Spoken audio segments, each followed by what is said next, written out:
more Australians are being targeted for espionage and foreign interference than at any time in Australia's history. And it's not just the usual boogeymen. Some of the governments doing these things are considered friends.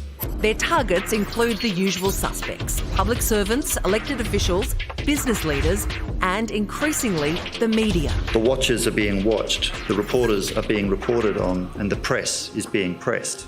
If you're in an industry that is doing some cutting-edge research or you're working in a sensitive space, there are enormous opportunities that can be exploited there. Methods range from good old-fashioned hacking to an attempt to compromise influential journalists via a so-called study tour. The spies would use these opportunities to ingratiate themselves with the reporters and identify vulnerabilities that could be leveraged later.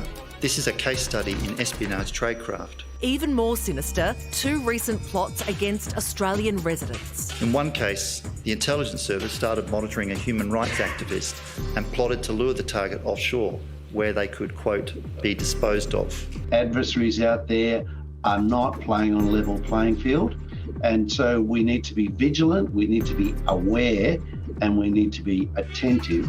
Not all Aussies are unwitting victims, though. Our top spy taking aim at some ex-military personnel. A small but concerning number are willing to put cash before country. There is some good news. ASIO safely disposing of a deeply embedded hive of spies. Some were put in place years earlier. They were good, but ASIO was better. But as the saying sorta goes, a spy agency's work is never done. ASIO is busier than ever before. From where I sit, it feels like hand-to-hand combat. Security expert Neil Fergus is CEO of Intelligent Risks, at least that is what he's authorised to tell us. Neil, there have been talks about hives. Just how many spies do you think are in the country right now?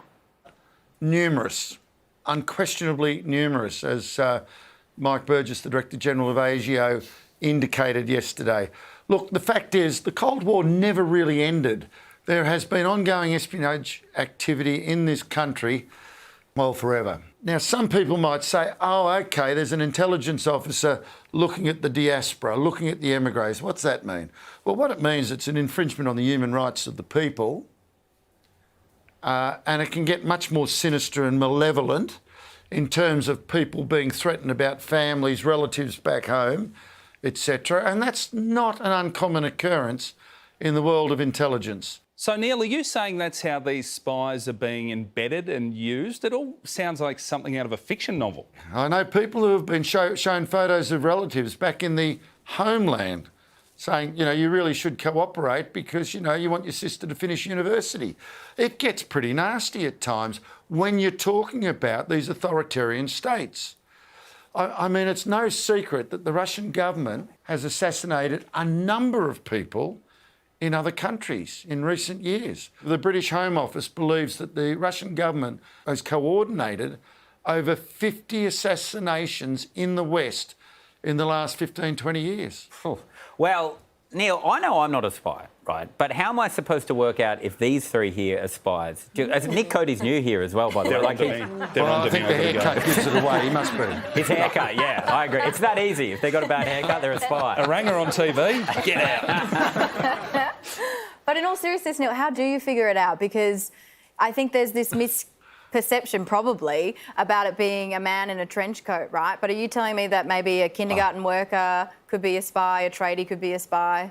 More often than not, in this country and a lot of the West, what you have are people who are agents or co-optees that intelligence officers task. And they can be anybody. And this is not, sorry to shatter the illusions of the James Bond fans, but it's not a male domain.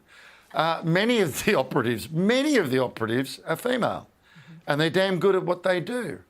You know, indeed, in the Australian intelligence community, I think I can say without fear of contradiction, there are more female officers than male officers. So it's not a gender-specific game, and it's not how big your abs are. It's a lot about what the thinking goes in behind. What are the national security requirements that need to be resolved? And how do you go about doing it?